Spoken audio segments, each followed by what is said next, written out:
He said he laughingly said. He gigglingly said as a laughingly jackass. How about that? Huh? Huh? You like that? No. Is that parsable? No. Can you not parse really. that bullshit? Not even for a clown that has a knife and is going to kill somebody. Sorry.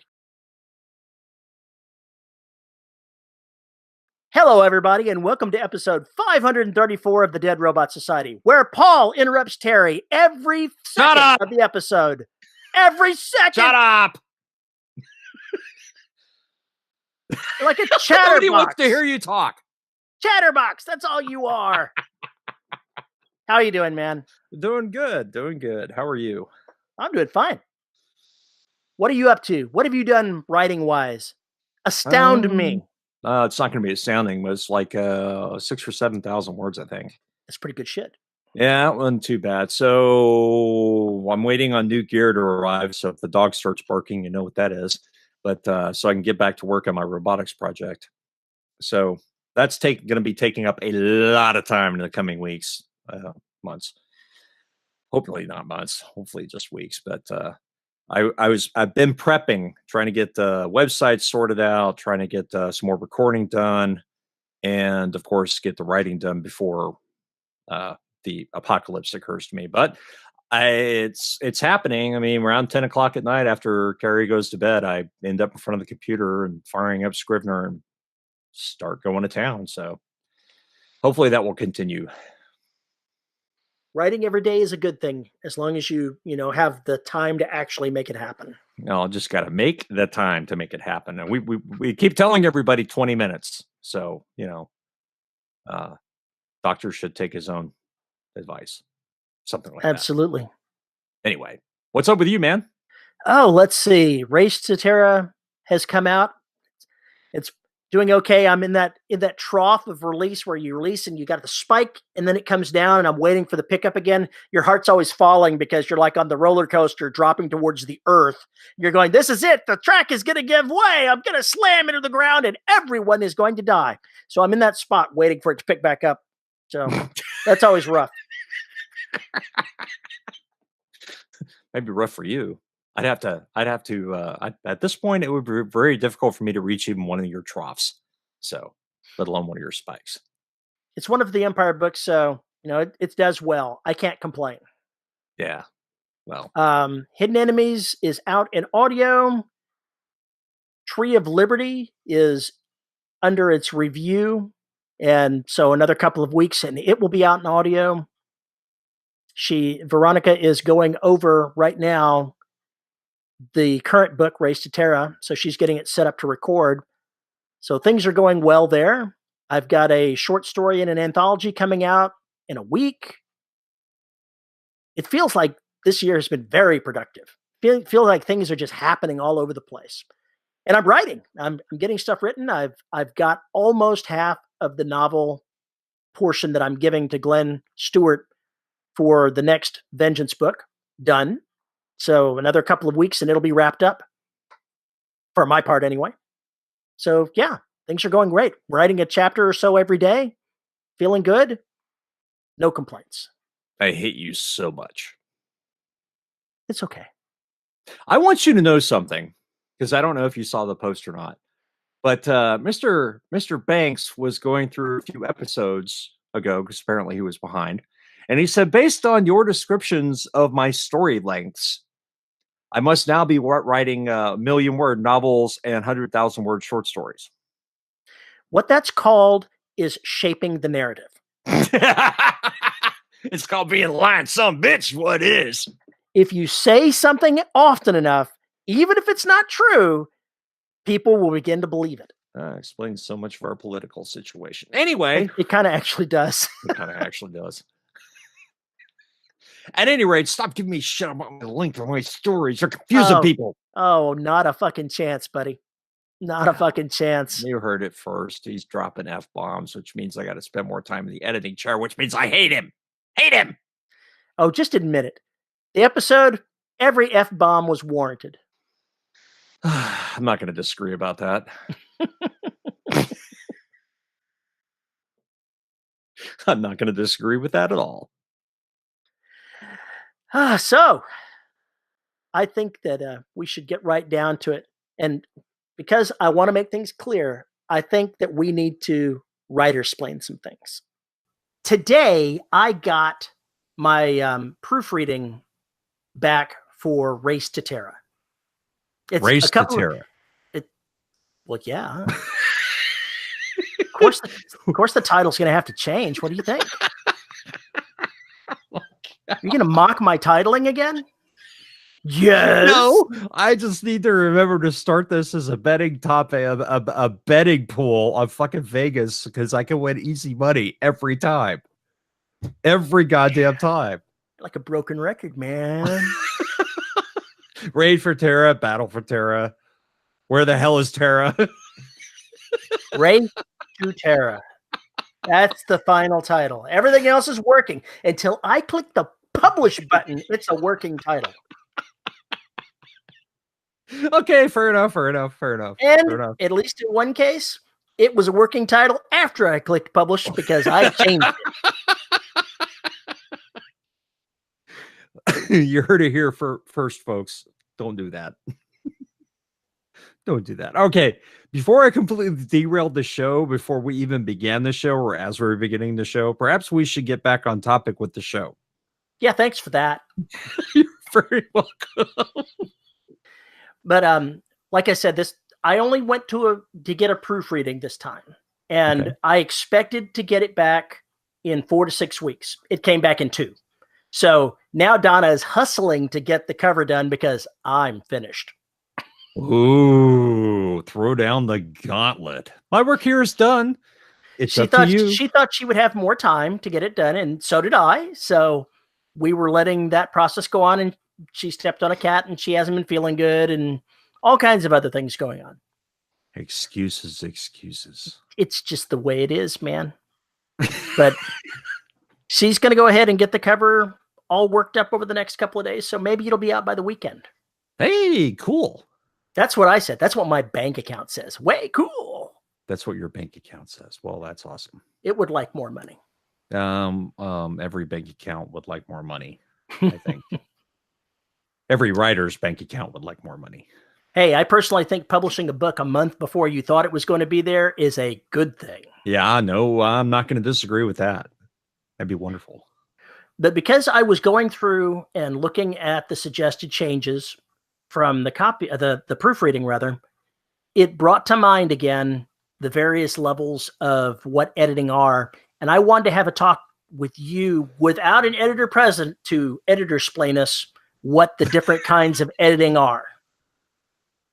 Okay, so why don't you writersplain to me what the 3 different types of editing are? Is that word going to mess you up? Oh my God. We talked about this before the show. So yeah, how it's in my head bouncing around. You need to use it somewhere. Dude, we just did on the show. I meant in your stories. You need to have somebody editorsplain something to you. I don't think I've ever had a writer in my work. You should have a newspaperman to have somebody editorsplain them. Oh God. Well, I do have a journalist. I could do that there. 3 types or however many types of editing. Come on, writersplain. I think that there are actually 4 basic kinds of editing. The most,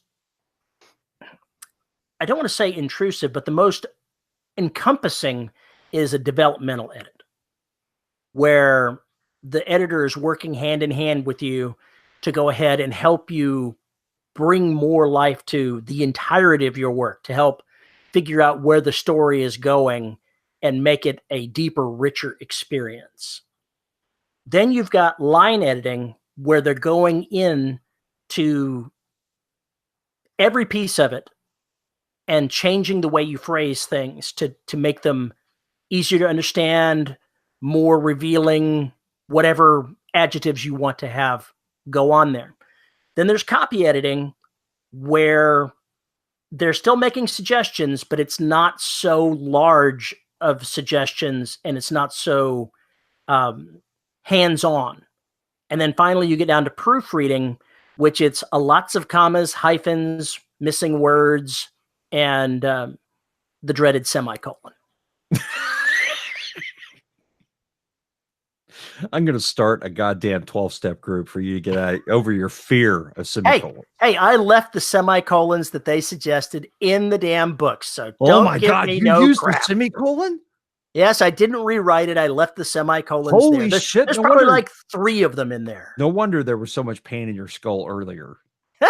You're like in denial. You have post-traumatic stress about semicolon abuse or use. I know. What am I gonna do? I don't know. I'm proud of you, Terry. You grew up a little bit.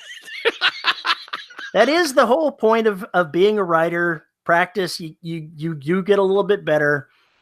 Even with semicolons. Even with semicolons. He doesn't like the semi. He goes for the full colon. When I started having editing done, I didn't have any development editing done. Right. I thought I was far enough along in the process to go ahead and have a line edit done on a novel that I had that did not end up getting published because I changed what I was writing right after I finished doing that novel. So it's sitting in my arsenal. I may do something with it at some point in the future. I've got to cut out all of the naughty bits if I want to do it, and it's a mystery. So we'll see what happens with that. Then I had a few times that I had copy editings done, and at that point, I had the editor go back through all of my previously published work that I only had beta readers doing stuff for me for, and do a proofreading. And after having seen the outcome of that, I decided that proofreading was actually what I needed. As a writer, one of my biggest fears is not wanting someone to change my voice. And the more intrusive the editing, the more your voice changes, or the more potential that your voice changes. And for me, what works for me, a proofreading fixes the little nitpicky errors that a reader is going to see and leaves my voice completely intact. And it makes me happy. Other people may get, your mileage may vary. What about you? I get pretty much all of that on one level or another. But that's because I have pretty dedicated crew of fiendlings and kind of have different tasks when they do their beta reads. And that's just kind of the way it works out, or has worked out for quite a while. Because I have an alpha reader, and I'll throw that stuff over the fence and see if it sticks. Sometimes, if I'm really worried about something. But I mean, that's something you don't have to pay somebody for. That's just finding somebody who, whose opinion you trust. Because sometimes you have a wacky idea and somebody should tell you no. At least in my experience. We've all been there. Yeah, we've all been there. Somebody should have said no. But that the developmental editing stuff, that's not something I've ever really paid for. Proofreading, and there's been some folks who every once in a while will throw in some copy editing suggestions, I guess. Or just tell me, hey, you need to tighten up this paragraph. It took me forever to, how to figure out what you were trying to say. Stuff like that. Mm-hmm. So we get those comments and everything else. I would like, and what I think every writer should want, is somebody who is invested in your work enough to be able to tell you when you've developed a bad habit. And those creep in every now and then.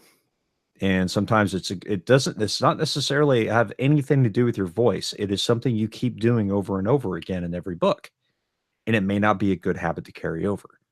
And sometimes you need to hear that. Well, those people are not just readers. Those are people who are tearing through the book. But I don't know if that's something you would get with just paying somebody for copy editing. It seems like it's a little more in the traditional editing sense. Back when publishing companies actually had them and there was a reason to be with them. That's one of the things that I would call that line editing. Yeah. Whatever the term you want to use. Whatever the term, it's very slippery depending on which editor you talk to. They have a different meaning of what each of these things are. It's not exactly a hard and fast science. There's an art to editing, just like everything else. Yeah. And the good editors, I think, are the ones that do not try and change your voice. I think the good editors are the ones that are not trying to sanitize your text. They're trying to help you build better text. It's not so much about this is how if I wrote it, this is what it would say. It's more on the lines of, I think what you're trying to say here could be better said by this. Or you don't need this here because you've already got it down here. You know, maybe you need to brush up the scenes, you know, stuff like that. That's actually some of the things that I get comment-wise from my alpha reader. Yeah, exactly. Exactly. And it's stuff I get from beta readers too. And sometimes it doesn't bother some people, and then you'll find some other folks have written the same comment over and over again while other folks didn't even address it. When I had a bunch of beta readers, I noticed that too. They had different things that they focused on, and coming back with their comments, I could be guaranteed that each one would focus on different aspects. The Right. things that they would comment on would be usually pretty different. There might be in a novel 2 or 3 places where 3 or 4 people made a comment. Other than that, it was all over the map. Yeah. So you kind of never know what kind of feedback you're going to get from some people versus others. And then you kind of have to figure out what's going on. It would be nice if all of us, if every writer had somebody who read their work pretty religiously and was really interested in finding that kind of stuff and helping out with that kind of stuff. Because I do think it helps you grow as a writer to get some honest critique of that of those kinds of things. I had a beta team for the entire time that I've been writing, right up until this last book. I did not have a beta team with that because I made the switch over to having it proofread before publication as opposed to after. Right. And I have to say that smoothed my process a lot more than I thought it would. It does make a difference if you don't have to wait 4 to 6 weeks. Well, that's not even counting the time. It's beforehand, I'd have the beta readers go over everything, and I published it when they were finished and then sent it off for a proofreading and then update it again after I got the proofreading back. Yeah. This time I had it done before I even intended to publish. And that's how I intend to go forward in doing things. And it's been something of a relief. Well, because I know that it's going to be a good looking book when it comes out. If you don't have to try and put together the comments from 5 or 6 different people, that is actually a pretty arduous task. It is. It is. Especially considering how verbose some of them can be. And in some cases, that's a damned good thing that they are verbose. But still, that means you've got to spend time with each of those comments. And some of them may actually lead you to go, wait a minute, didn't I see this over here? Is this other comment? Maybe these 2 people got mixed up. How did they get mixed up? Okay, now you have to go back and look at the paragraphs and everything else, figure out where it is. It can get kind of difficult to organize. And then somebody will say, hey, did you fix that problem? Like, what problem are you talking about? And I have to go through and find if somebody else hit it, if I've already addressed it. It's a pain in the ass. You'd like to be able to just do it once, but, you know, it is what it is. Yeah, I totally agree with that. As writers, every time we write something, we get a little bit better. At least that's the hope. Do you think that our editorial needs change as we gain more experience, or if that maybe lulls us into a false sense of security? Again, I think it's about finding somebody who's going to give you honest critique of your work. You mean like all the readers who give you the 1 star? No. Some of those people are just absolute idiots who just want to find something to shit on. Oh! Their opinions are about as worthwhile as their personalities. So anyway. Yowza. Yeah. Fuck those people. Anyway, the honest review is one thing. Being a vitriolic jerk is another. Anyway.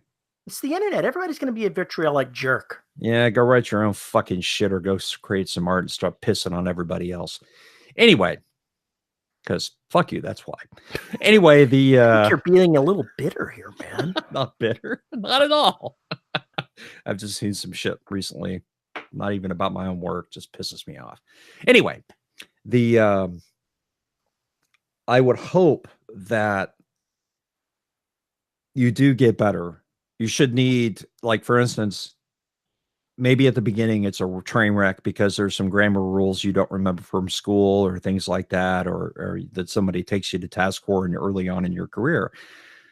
Not growing would be not fixing that, would not be learning from it, would not be learning how to fix it yourself, because then your voice is going to change a little bit, but it will hopefully change for the better once you learn more of the rules. And once you realize dialogue doesn't really have many of them. But I think if you do get too much confidence, you can really lull yourself into that false sense of security and start putting out absolute shit. So I do think that is a danger that needs to be avoided, but that is why you need somebody to honestly critique your work. Take that, Stephen King.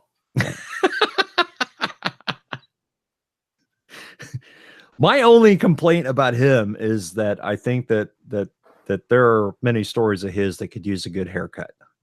You think if they went ahead and chopped 40,000 words out of a few, that'd be a better story? Well, no, it just depends on the book. It just depends on the book. And it's all, some of my favorite Stephen King books are not even people's top fives. So opinions, everything. Anyway, that notwithstanding, I think you have to have that person who's going to tell you honestly what's going on. Otherwise, you will get into some bad habits, and that can affect you in a very, very adverse way. One of the things that you touched on that I think is critically important is making sure that you trust whoever you're getting these comments from, whether they be directly from an editor or a beta reader or someone else. If it's like most things, you'll decide that some people's commentary is more reliable and more on point than other people's. And you'll start getting a feel through that of who you can trust. If they say something's wrong, is it really wrong? Because just because someone reads your story, they may say, hey, man, this should have happened and it should have happened this way. And you as the writer might go, no, it happened the way I needed it to happen. I'm telling the story, not you. This is my story. And you have to be able to know when to stand your ground and when to go, yeah, I made a mistake. Maybe I should backtrack a little bit. Or maybe I need to write that scene that explains this and bridges it better. Mm-hmm. Yeah. Exactly so. Those are the things that are extremely helpful. If you can get that kind of feedback, that's the kind of feedback you want to get. Because it's not just, hey, this sentence sucks. It's, hey, I didn't understand part of the component of the story. I mean, you can learn how to write and write beautifully and everything else, but if you cannot make a story that actually tells a story, it doesn't really matter. While entertaining. Well, there's art and then there's stuff that sells. Anyway, ouch. Hey, you can point your fingers right at me, buddy. That's me just talking to myself. Anyway, there's yes, making it entertaining, making it mean something, making it that people want to, something that people want to read. And that's just learning how to tell a story. I mean, you don't have to be a 5-year-old can tell an entertaining story. They're not using all the grammar rules. They make you crack up laughing and everything else. It's the way they tell the story, and it's what they find fascinating. Go watch some 5 to 8-year-olds and hear them recount their day. Exactly so. They can tell. If there used to be a show on television about what kids were saying, I forget now. Kids say the darndest thing. That's it. I couldn't remember the title, but I remember seeing it, and it's nuts listening to them tell a story, and then you're going, whoa! And see how much. I mean, back in my day, back when I was a kid, back when I didn't know how to tie my shoes, you know, you had so many interests in everything. So it was like suddenly you had a cowboy playing with Star Wars figures, playing with, you know, anything else. With the imagination was doing mashups. It just didn't give a shit. And if you watch, and I haven't seen a child that young in quite a while, spent time with them rather. I would hope that is still there in some form, because when my nephew was growing up, that was one of my favorite things, was to listen to this 5 or 6-year-old just bang on and include all this crazy shit. And it made sense to them all the way through. And I'm just like, that's awesome. My granddaughter is 11, and I've listened to her. Maybe she's 12. I might have it wrong, but she's in that general age range. But I've listened to her talk to my wife over the last 6 years. And it's interesting because I think that's still going on. The conversations of things that were going on in her life, the way she would tell it was, you're sitting back going, wow. It's funny what they notice versus what they don't.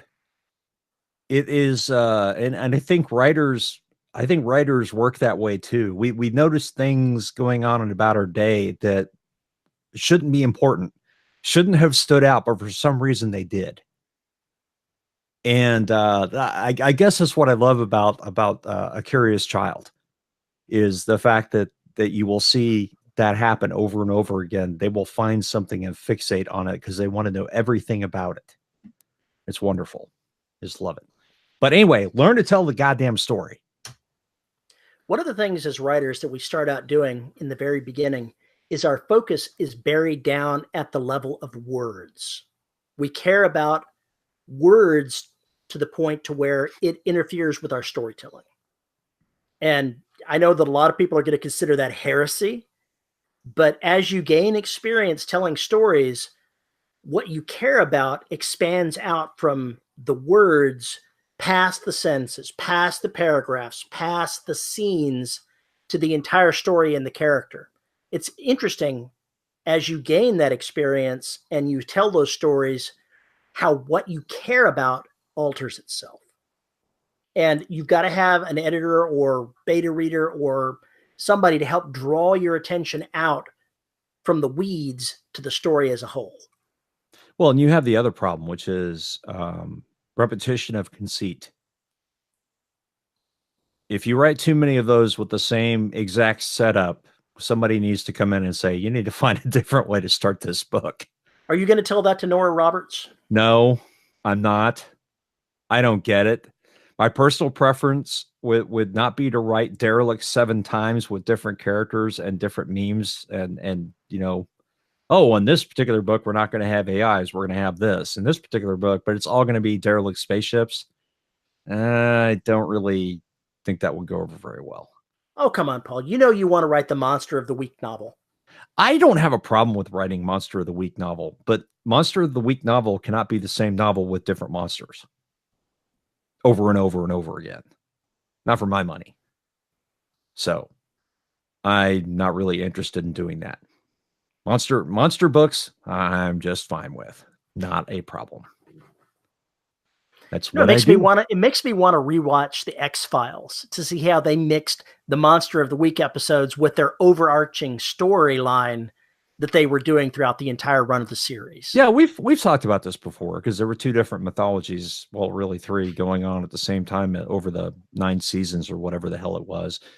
And my favorite part of the X-Files was back when it was Monster of the Week. There was this other stuff going on behind the scenes that was interesting, but I liked it better when we were discovering bits and pieces of it during the Monster of the Week, rather than suddenly it having episodes dedicated to it instead, because it wasn't nearly as interesting to me. Well, the thing about Monster of the Week stuff, especially as it pertains to the X-Files, is even though each one of them was somewhat different, if you step back from it and you say, how does this tie in with everything else that we know about the universe? What's the real story behind all this? Then you get caught up in the conspiracy. Yes, then you get caught up in this conspiracy, yes. But at the same time, there are these things going on that aren't related to the conspiracy at all. They just happen to be happening. Yeah. And that's the cool part, is if you can mix those two and make it work together, then you've kind of got what you want to get. I guess to a certain extent, it's what I'm doing in Derelict, is mixing those two things up. God, don't make me any more self-aware than I am. Gonna have even more hangups about this goddamn story. Anyway. Well, we're this while I'm masking everything by talking about editors, really this is analyzing you because it's all about you. Because it's all about me. No, it's just strange. You say that and I'm just like, am I doing that? I keep processing it that way. Anyway, I don't want to write 9 monster books that are all the same goddamn thing. Even if they sell $1 million. I don't think they'll sell $1 million. Well, with the current work in progress, I am trying to find a way to make it so that a sequel is possible, but not necessary. If you know what I mean. Just give it up now. You're going to write a sequel. Well, it depends on how this ends. There'll be a sequel. Depends on how this ends. It really just depends on how it ends. It could go so bad. It could go so poorly for everybody involved. Probably will. Anyway, that's not important right now. Yeah. My wife was talking just today while we were having lunch. She was saying, you should talk to Paul about co-writing something. And I said, yeah, whatever. He's going to kill everybody inside this story. I said, I can see it now. I'm going to write up this list of here's the characters that have to live and here's the characters that can die. And Paul takes a list and he starts scratching people off the part where they have to live and going, oh, we could do without him. We could do without them. Hey, Terry, I've been reading your books. This character does nothing important. Let me kill them. How about this one? Exactly. And at the same time, I'd have my list of who can be killed, who needs to be killed. And then I would have to force him because at the end of his version, they'd all be having a fucking party. Like him. Can't we keep him? No.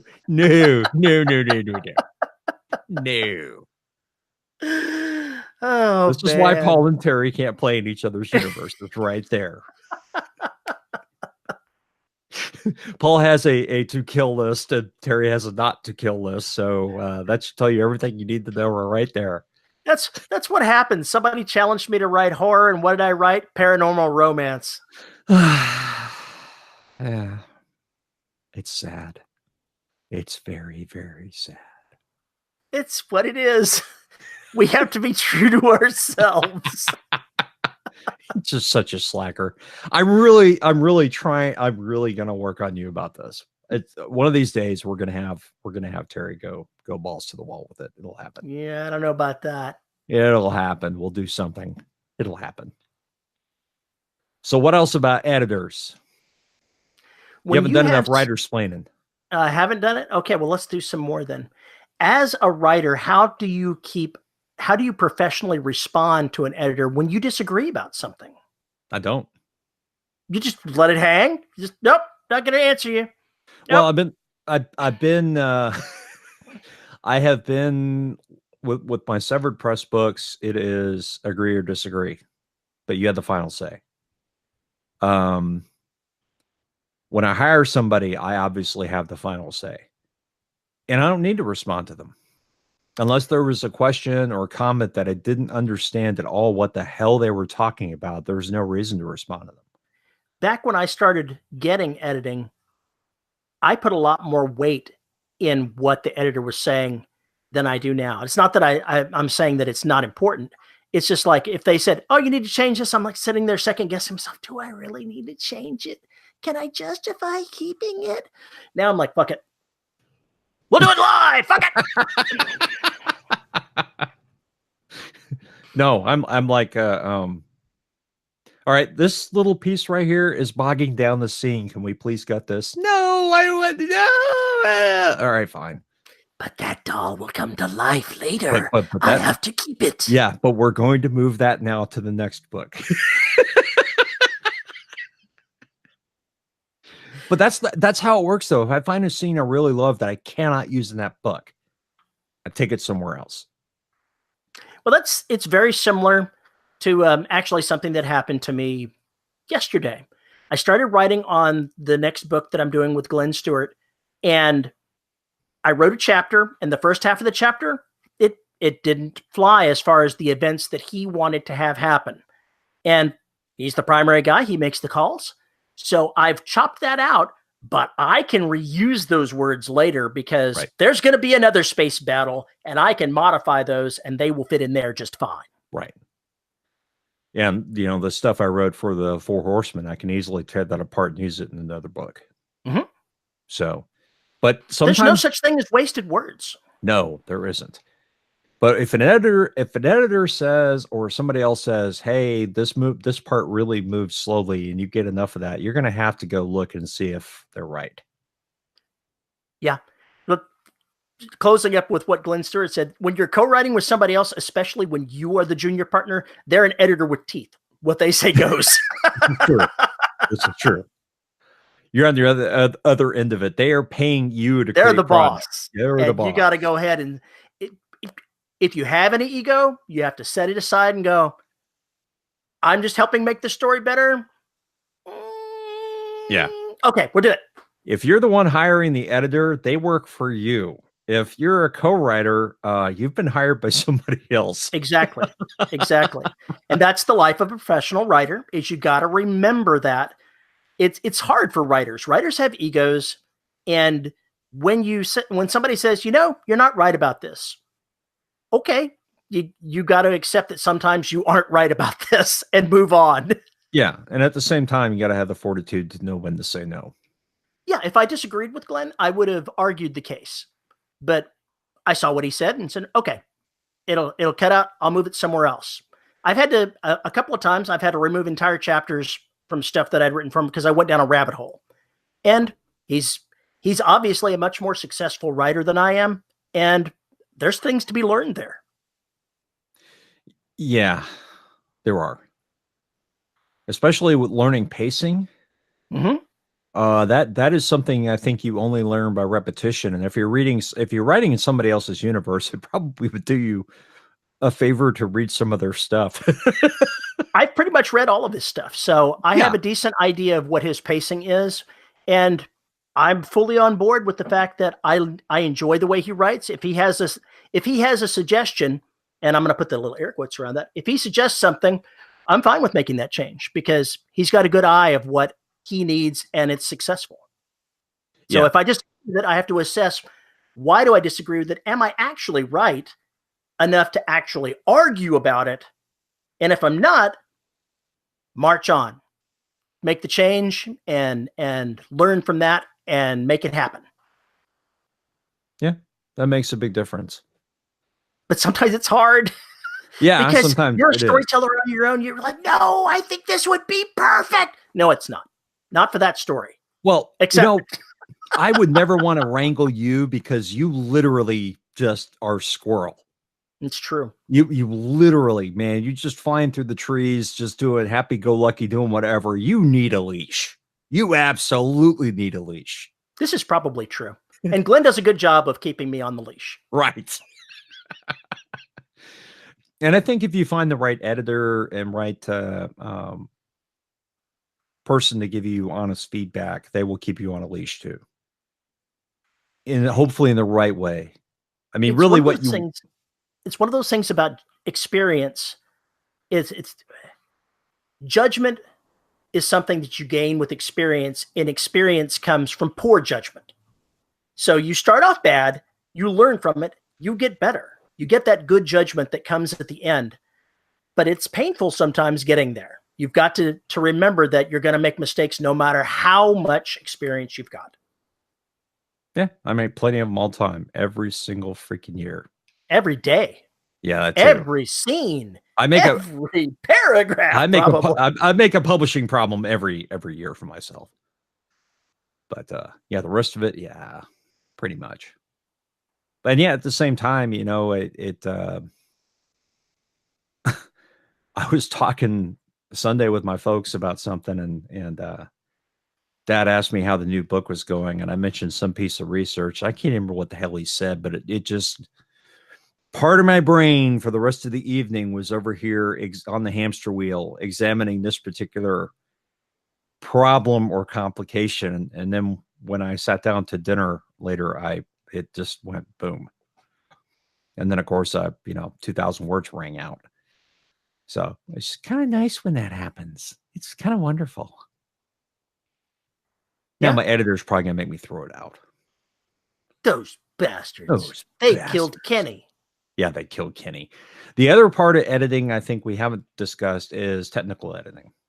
Ooh, what is technical editing? Technical editing would be when people who don't use nothing but hand waving, Terry, to go by and fact check their science. I tell you, I have had this occur.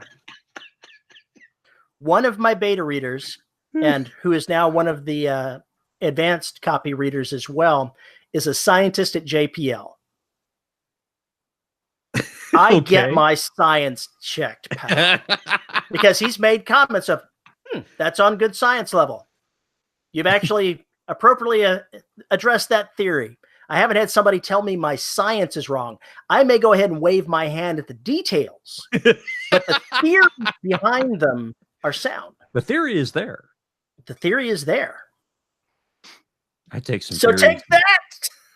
I'm just fucking with you, because usually the kind of science fiction you write is different from writing a techno thriller. That's all. It's different than writing hard science fiction, where you have to justify everything. I write space opera and military science fiction, where I can go ahead and make sure that the basic science is sound enough to where the reader accepts it. Yeah. I don't have to justify that the hardware or that all the details of what I'm saying could technically be built the way I said it. Right. Like if I want to say there's anti-gravity, by God, there's anti-gravity. Exactly. And that's the same thing I did in Derelict. I made the call. I didn't want to deal with ZG or microgravity the entire freaking time. Just did not want to deal with it. It's totally a challenge to write something in microgravity. It is a pain in the freaking ass, and it works if you got 3 or 4 characters crawling down a sewer. Floating down a sewer. What could possibly go wrong? What could possibly go wrong? Technical editing. We're going back to the science, so I'm just dragging you back on the subject. Yeah, no, stop that. So technical editing is also having, if you got guns, do not put a safety on your Glock. Do not put a safety on your Glock. Know what the fuck you're talking about, or get somebody to, even if you do know what you're talking about, get somebody to bird dog it. It'll just make your life easier in the end. Trust me. It's easy enough if you're dealing with a subject that you haven't dealt with before. If you're not somebody that has experience shooting, since we just brought that up, you can look up a lot of things on the internet as far as details of how it goes. You don't have to actually go out to a range, although I think going out to a range and renting a handgun and trying it out, if you want to know exactly what that's all about for your writing, would be beneficial to you. But you don't have to. You can get a bunch of details off the internet so that you can verify that you're not about to put safety on your Glock. David Wood. Don't do that. Don't be David Wood. Don't be David Wood. Don't be that guy. But stuff like that, or if there's like for instance, if I'm writing another book that takes place in the ocean, I'm spending a lot more time on the science behind robotic vehicles, submersibles, and everything else than I ever did on the Black. I'm spending much more time on the technical details of how well that works. Things like how does pressure affect people's ability to breathe oxygen at certain depths? How far down can a diver go? Free diving, or even with scuba gear. You know, what are the kinds of things that are in that? Well, I'm sure when I'm done with this, I will have somebody go through and look at the kind of stuff I'm going to do with some of the technology and say yes or no. Or that's not possible unless you had this happen and they're able to get around this problem. Okay, well, fine. Then I need to do some hand waving about how they solved that problem. And then the rest when I was writing Storm Divers, I did a lot of research on what different depths in the atmosphere of Jupiter might be like, because I didn't want to be completely wrong about the science of how that works. Because gravity and pressure and radiation and all of those things would have affected how the characters work. Now I could hand wave, radiation shielding, it's covered. But I had to at least know it. Yeah. If you don't know it, you can't hand wave it. Oh, I don't know about that. if you try to hand wave something that you don't have a clue about, you're going to find a bunch of readers that think you're bullshitting them. Well, why not? I mean, Star Wars, the X-Wing fighters are roaring around like P-51 Mustangs. Yeah, and so what the fuck? I'm told that when they were filming Armageddon, when they were doing a showing of it, they wanted to have a scientist go ahead and vet some of the science behind it. And they had him sitting down at the beginning of the movie, and before the first scene's even partway over, he just sets down the paper and the pen and goes, "Yep, no." Start over. Throw out everything you've done and start the fuck over. Because I don't know if that's true, but if so, yeah, pretty much. It sounds very plausible. That story sounds very plausible. Sometimes you just go, oh yeah, grab the popcorn, but do not bother bringing a knife or a fork, man. This is just popcorn. Just dig in and start enjoying it, because it's not even going to be good popcorn. It's going to be just. You were not a fan of Armageddon. No, it was okay for what it was. It had some funny moments, but what's his name riding the missile? Yeah, Steve Buscemi. He was the best part of that movie. He was the best goddamn part of that movie. I still remember in the beginning of that when Bruce Willis and his daughter are arguing, and she tells him, "You're never here in my life. I had to have Steve Buscemi's character explain to me about the birds and the bees." What? Out comes the shotgun. Yeah, exactly. But you can see that kind of conversation happening, and it's perfect. It set everything up, and it was beautiful. It told you what kind of movie you were into, which is kind of a good thing, because it wasn't a great movie. It wasn't a great movie. It was a fun movie. It was a hand-wavium movie. Just get over it. Definitely a hand-wavium movie. And yeah, I'm not gonna poo-poo hand-wavium. Just make sure I know it's ham-wavium when you're gonna do the ham-wavium. We've secretly replaced the dilithium crystals with new Folgers crystals. Let's see if they notice. Yeah, I still love that. It'd be great to put that in the book. Anyway, the technical editing side, there's plenty of folks out there that will be more than happy to look and see if you've got your 45s mixed up with your 9mm. Because there are nerds out there who do they know everything there is to know about weaponry. They're out there. I'll be more than happy. You don't have to be a special forces operator to write about guns. This is true. Dan Sawyer has a great book that you should read on guns. Well, even if you don't read the resource on guns, when we're talking about knowing what's going on in these things, we're talking just a bare minimum of knowledge, so you don't look like somebody that never had a clue. Yeah, you don't have to be that person. You don't have to read about pressing your own damned ammunition. Chances are most of your characters are buying it from the store. Pretty much. That unless you're writing, if you're writing about a person who's really into firearms, though, you better have your research down. You better. Now, as somebody that does reloading on his own, I'm going to include that in the next post-apocalyptic book because it would fit the character. But I'm not going to dig down into the details of exactly what has to take place to make that work. But I know it. Right. There's lots of things I know I'm not going to put in the book. But there are lots of things I'm coming across that I'm going to put in the book. Oh, sure. Like that ship I sent you? Yeah. Did you get that ship I sent you? When this book is very different from the Black. So I'm having to spend a lot more time on the flora and fauna that exist. So it's different level of research, and I'm finding out some truly horrible, awful things. We're all going to die. I'm sorry. If it's living, like really living 10 kilometers below the surface of the ocean, you probably don't want to fuck with it. From the deeps. Well, it's just so funny because there's so many different, species and so many different things you can describe. But you can't do it all. You have to pick and choose what's important. And more importantly, what is going to be important to your characters. Because, like, for instance, with one of the characters, if a species wasn't where it was supposed to be, that would strike that character because they're an expert on, marine biologist or whatever. That's something you want to bring to detail.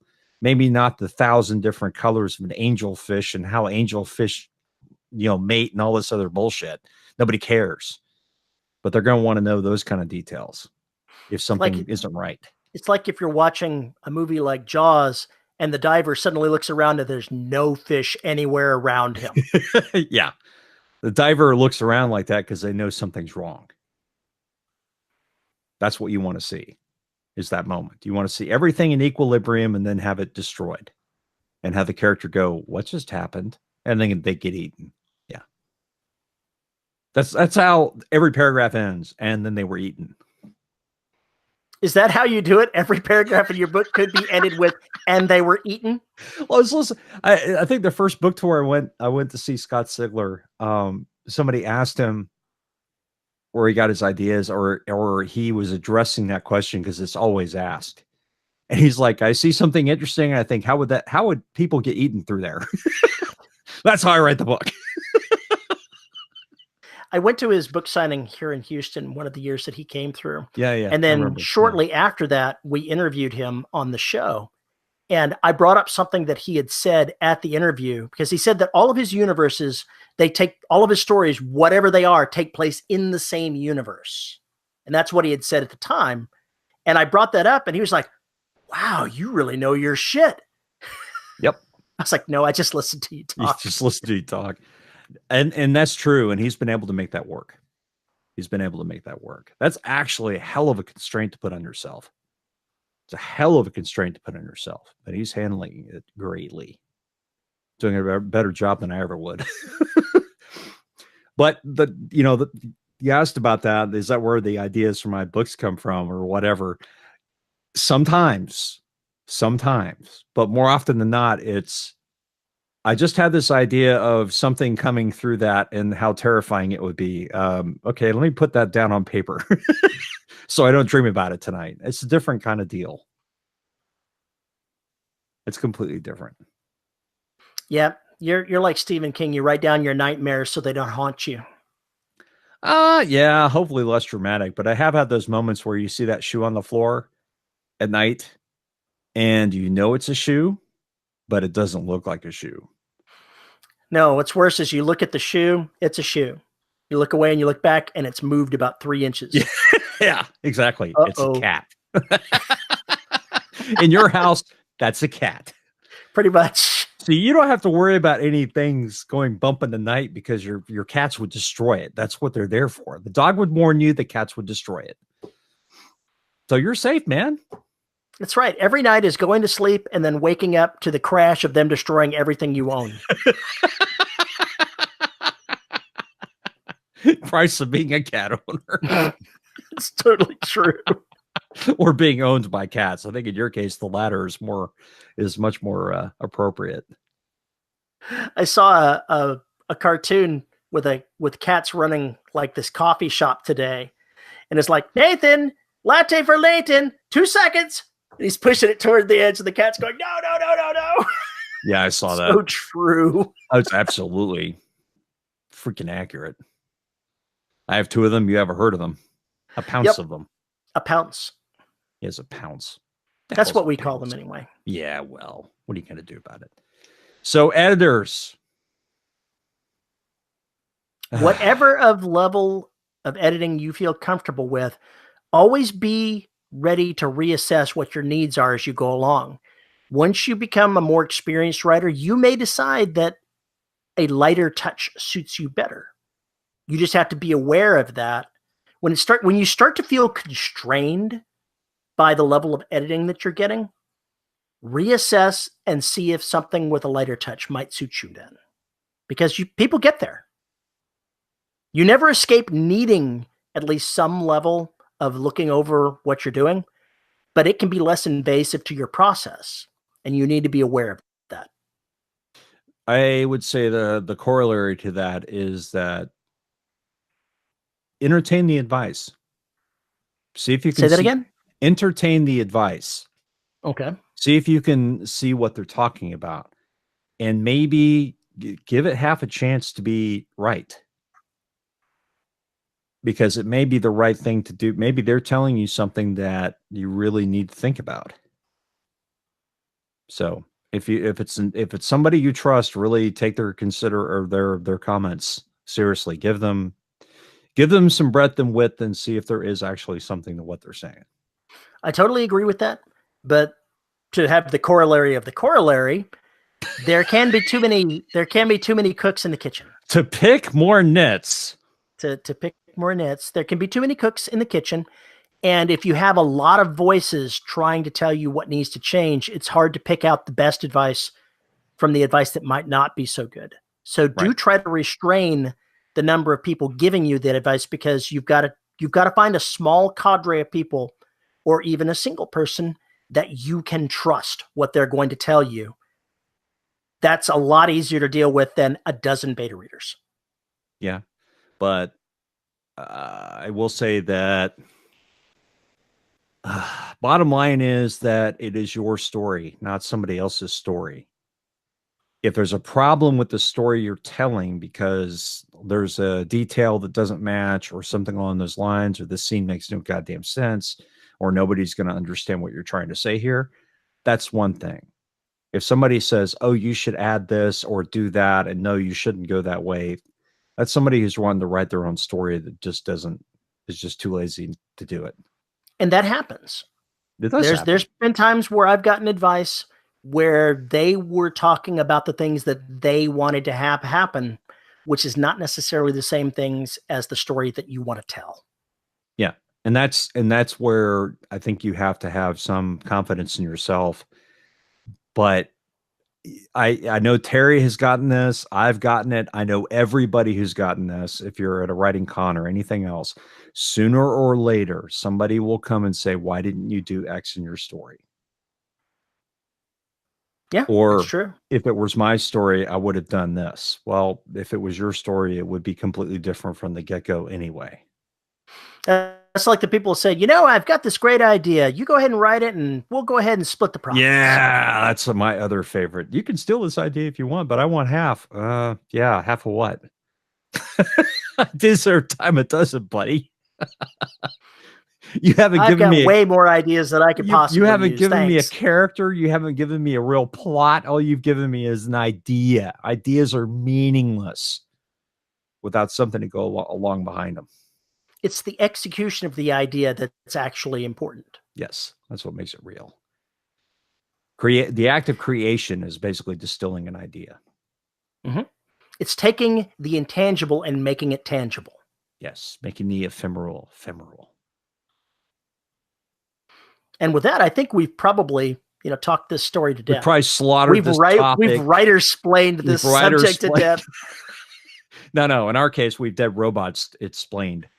DRS is DRS. You need to work on a better term. That didn't work. No shit, that didn't work at all. I got to think through these things better. Why don't you get us the hell out of here while I try and, reevaluate my knowledge of the English language?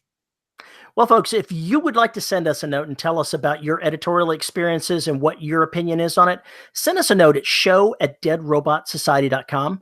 You can find Paul on Twitter at Paul_E_Cooley. You can find us all on the Facebook page at the Listeners of the Dead Robot Society Facebook group, where all the writers come to do their talking. You can find our video on youtube.com/DRS podcast. We have to thank the good folks at podhoster.com who host the audio. And of course, finally, we have our patrons who support us on Patreon at patreon.com/DRS podcast, where for as little as $1 a month, you can get exclusive content and participate in stuff that other people just can't do. Paul, who are our $10 patrons? I'm a writer. Our $10 patrons this week are JD Barker, Veronica Red Dress Jaguar, Jack F. Why isn't exploit a dirty word? Erickson, Kelson Deal, Isabel Cushy, Rick Shaw, Lisa Slack, Nathan Cosby, Cheryl Winters, Tracy Bodine, John Kilgallen, Devin Lee, Drew Blow It Up and Start Over Bernardi, Chris Winder, Andre Conde Moraes, DJ Chamberlain, and J.R. Handley. Thank you very much for your support. We appreciate it, folks. Yes, thank you very much. And with With that, folks, we will talk to you later. Have a good week. Bye.